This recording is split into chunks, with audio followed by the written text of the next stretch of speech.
What's up, everybody? It's Charlie and I'm back. So in this video, I want to talk about something that has really just blown my mind over this last week. It's something that really changes the way I think about myself and relationships. So I wanted to bring that to you and talk to you about that today. So basically what it comes down to is that I no longer identify as a polyamorous person. I strictly identify with being a relationship anarchist. And I want to kind of explain to you today why. So basically it comes down to the definition and the way that polyamory is lived out. So polyamory really focuses on having more than one romantic partner. And then within that different romantic partners, there's either hierarchical or non-hierarchical. But at the end of the day, it focuses on romantic partners.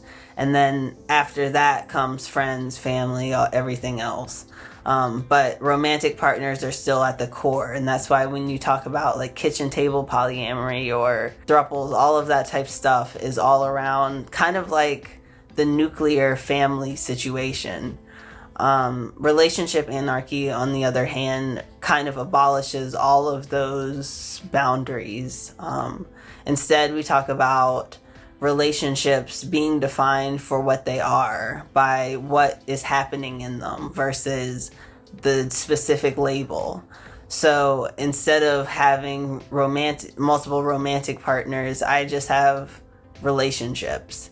And in those relationships, there are different agreements.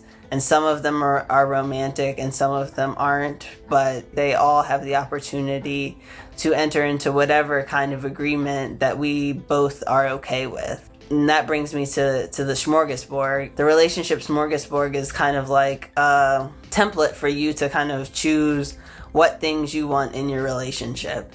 And as a relationship anarchist, all of those bubbles are open to everyone. Whereas in polyamory, those bubbles are open to conversation with your romantic partners. And you wouldn't really do a smorgasbord with friends or family or other people in your life. I think for me, in particular, I thought that non-hierarchical polyamory would work for me because it doesn't focus on having a hierarchy. It kind of takes that away and it treats romantic partners as equal. And for me, as a relationship anarchist, it's not just about romantic partners. Everyone in my life, all of the relationships that I have are equally important to me. And it really just comes down to the logistics of that. So instead of saying, okay, well, this is just my mom because she birthed me, I could have multiple people that have that role or have that sort of vibe in my life. And so like I said, it makes no sense to have the labels then, because it doesn't help you to understand it more, for you to know that they're actually my teacher or something like that, when they play more of a role and we have the relationship smorgasbord in a way that makes them more of a motherly figure to me. And I hate the idea of limiting that. I do think that relationship anarchy and polyamory can look really similar, and that can be very confusing. But just because they look similar does not mean they're the same thing. So for example, bisexual people.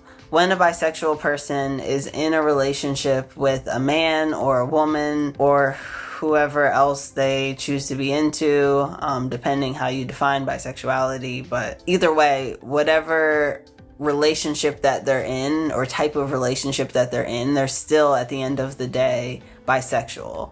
It's its own thing. They are their own people. And I think polyamory and relationship anarchy are in that same boat. I think they all fall under what would be the non-monogamous umbrella. And then under that umbrella, there are different things like swinging or open relationships or polyamory, and then also relationship anarchy. And so that's why there's room for non-monogamy within relationship anarchy, but it doesn't have to be that way.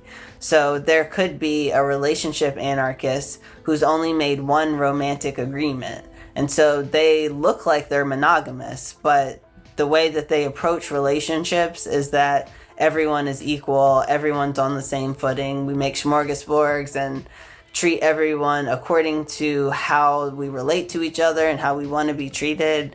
And all of that is true for them, even though they look like they're in a regular monogamous relationship. So, yeah, those are the things that I've kind of been thinking about and dwelling on, and I'd love to hear you guys' thoughts. It's been a lot, but I will see you guys later and see you in the comments. Deuce.